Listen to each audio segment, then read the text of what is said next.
r/NoSleep. Posted by u/TroncdeNadal. I stumbled upon a town that's stuck in the 1940s. The Monster Zoo is a sight to behold. I'm currently writing this at the hospital. Don't worry, I'm fine. The doctors said I'm fully recovered and that I'll be able to go home tomorrow. I'm incredibly lucky I made it alive. Sadly, the same can't be said about over a quarter of my classmates. As horrific as the accident was, however, it's not the reason I'm writing this, but what happened to me afterwards. Nika, if you're reading this by any remote chance, I know you're out there somewhere. But anyway, I better start from the beginning and not get ahead of myself, for the sake of everyone else that's not Nika, which I assume is most, if not all of the people who are reading this, so here we go. All I could hear was a chaotic cacophony of screams, cries and sobs. Our luggage was scattered all over the bus alongside a plethora of sharp pieces of glass that were part of the bus's windows, which were either cracked or broken. My classmates and I, who just a few minutes ago had been singing, chatting and playing on our phones as the school bus drove us home, were now hunched over our seats, badly injured, with several broken limbs and appendages and numerous injuries all over our bleeding bodies.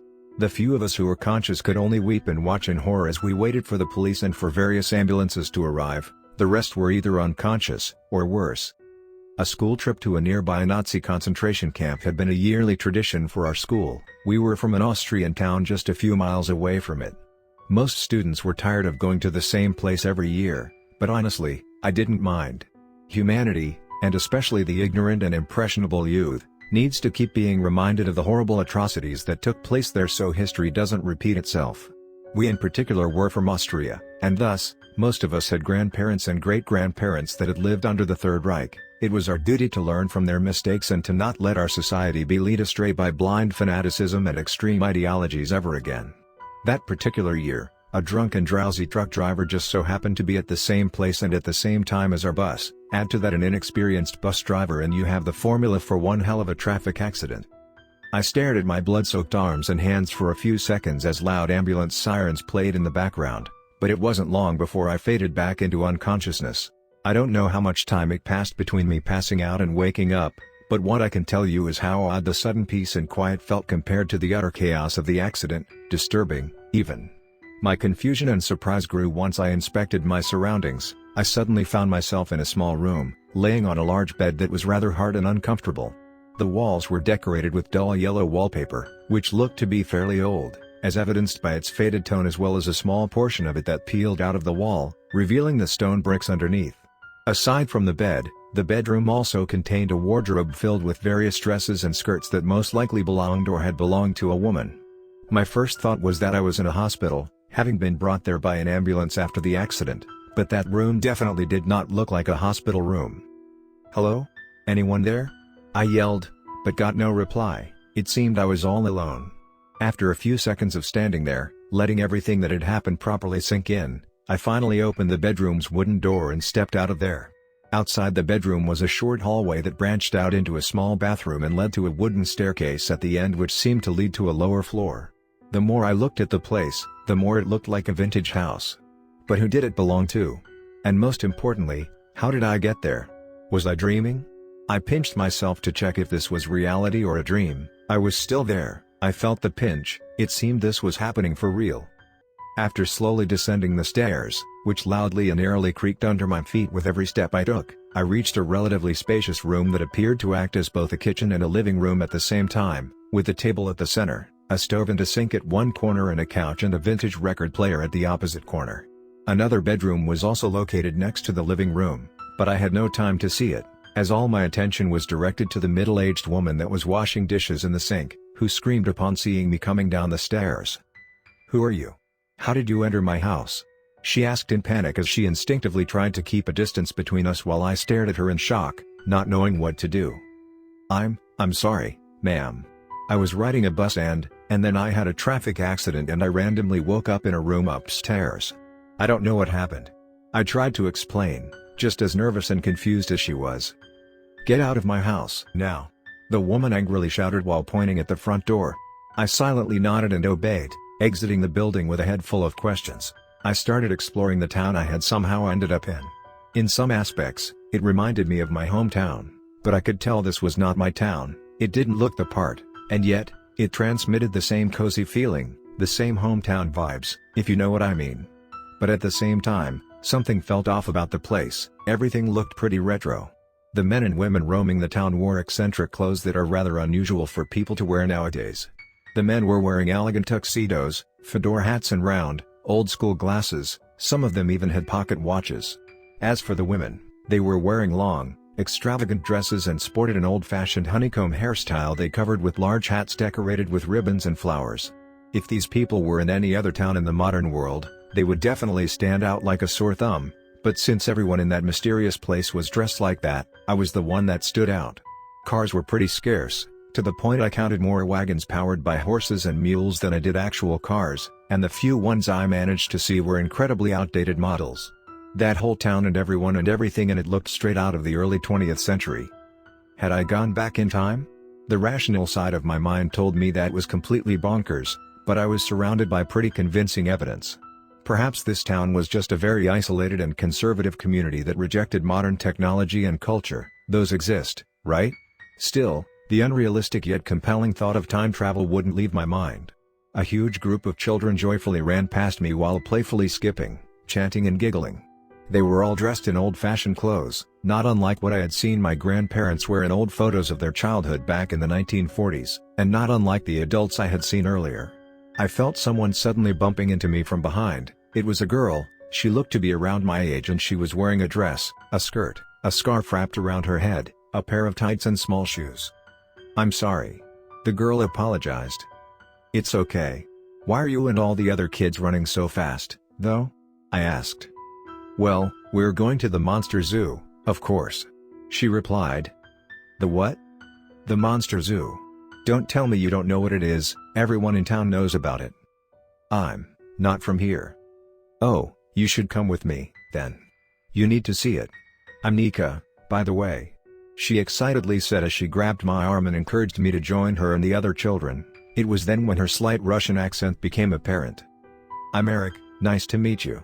Listen, I appreciate your friendliness, but you don't understand, I'm lost. Are we still in Austria?" "Don't worry, I was also lost when I first moved here from the Soviet Union. You'll get used to this town in no time." "But, I thought the Soviet Union wasn't a thing anymore?" I added in confusion. "It's not? Wow, I've been away from home for a while, haven't I? Anyway, we're almost at the Monster Zoo, come on." We crossed a big metallic gate that read, "Monster Zoo" in big golden letters. Upon entering the zoo, they gave us all a unique ticket with a number on it. I got the number 207 and Nika got 208. "What are these tickets for?" I asked. "They're for the zoo game. At the end of the day, they pick a random number that corresponds to a random visitor and that person is declared the winner," Nika explained. "What does the winner win?" "They get to enter the cage with the monsters for a surprise." "What's the surprise?" I asked. "Only the winner gets to know that, that's why it's a surprise, dummy. I've never won, so I don't know," Nika replied. Nika and I went to see the enclosure where the monsters were kept. At first, I thought that the name Monster Zoo was just a marketing trick. I assumed the so-called monsters would be nothing more than exotic animals the owners of the facility claimed to be supernatural creatures to uneducated visitors who didn't know any better. After all, this town didn't seem like a place with much public knowledge available. I hadn't seen any libraries and I was 99% sure there was no internet. But I still struggle to put into words the terrifying mix of horror and shock I felt when I saw those things. One of them looked like some kind of huge bird, the size of a vulture, but parts of its body were robotic, like a cyborg, and its organic parts looked horribly burned, to the point it was a wonder that creature was still alive. The next monster was some kind of feline with a single, enormous black eye that seemed to stare right at your soul at the center of its face. There were lines of stitching all over its body as if it was a twisted stuffed animal. And last but not least, arguably the most horrifying of them all, a tall, skeletal and pale humanoid figure, with a pair of big eyes without pupils, no ears or nose and what looked like a short trunk for a mouth. It stood immobile in its enclosure as it emitted a haunting constant breathing sound. It sounded like it was perpetually choking. I stared at the creatures, horrified as Nika and the other children cheered at them with smiles on their faces. How they could find those nightmarish abominations endearing was beyond my comprehension. Even though the trio of monsters were the zoo's main attraction, it also had a park with slides, swings and seesaws, plus various old-school food carts that sold snacks and fast food like hot dogs, cotton candy, fries and popcorn. so there was plenty of fun to be had. Everyone started gathering around the monsters exhibit as the zoo was about to close for the day. It was time for that game Nika mentioned. Hey, Nika. Is it mandatory to play the game? Because I think I might give it a pass. Why? It's what's expected of us, playing the game helps make our town a better place. Look, it says so in that poster over there. Nika replied as she pointed out a colorful poster plastered on a nearby wall. It depicted the zoo's 3 monsters drawn in the style of vintage cartoon characters, smiling and winking, accompanied by the slogan, "Make your parents proud, improve our town, become a winner, play the zoo game." There was something about that poster that unnerved me, a combination of the cartoon caricatures of those horrifying creatures alongside its message. It rubbed me the wrong way, it just screamed shady propaganda. A trio of men dressed in elegant uniforms approached the crowd of visitors. "All right, dear guests. This beautiful day is coming to a close, so you know what that means, it's time for the zoo game." One of the men exclaimed. It was apparent he was the one in charge. The guests responded with cheers and applause. As you can imagine, I wasn't exactly on board with the whole thing, especially after having seen that poster, but it didn't seem like I had a choice. "And today's winner is, number 125. The man announced. "Aw, too bad. Anyway, I suppose I just have to keep trying," Nika said in disappointment as I let out a long sigh of relief. A young boy stepped forward with his ticket in hand. He had the number 125, he was the winner. He looked to be excited, but also shy and nervous. The 3 men opened the monster's enclosure as they encouraged the boy to follow them inside. All the other guests started leaving the zoo. "Wait, why is everyone leaving? Don't they want to see the winner?" I asked. "We have to leave. They don't let anyone but the winner see the surprise, I already told you earlier. Come on, let's go home," Nika replied as I followed her outside the monster zoo. "Hey, sorry for bothering you, but I don't have anywhere to go. I know this sounds crazy, but I was in a bus and then it crashed and I passed out. The next thing I remember is waking up in this town inside a random house," I said. "That's fine, I'll ask Clara if you can stay with us. She's very nice, so I'm sure she'll let you stay," Nika replied. "Is she your mother?" "Not exactly, you see, I also had nowhere to go when I arrived here, then Clara found me and she kindly offered me to live with her. I love her. I'm sure you'll get along." Nika and I finally arrived at Nika's house and went inside. I was speechless. I recognized that place, it was the exact same house I had woken up in. "Nika, why have you brought this boy?" Clara asked Nika as we stared at each other. It was clear we both knew who the other was. "He has just arrived here and is lost. Could he stay with us, if only for tonight, pretty please?" Nika requested with a huge fake smile on her face kids tend to do when trying to convince adults to do something for them. Meanwhile, I just kept staring at Clara, awaiting her response. Fine, he can stay for tonight. But that doesn't mean he can live with us permanently, understood?" Clara finally replied. "Thank you so much, ma'am." I politely thanked her as Nika jumped into her arms and hugging her. "It's getting late, you should go to bed, Nika," Clara ordered after we had just finished eating a bowl of soup for dinner. "What? But why?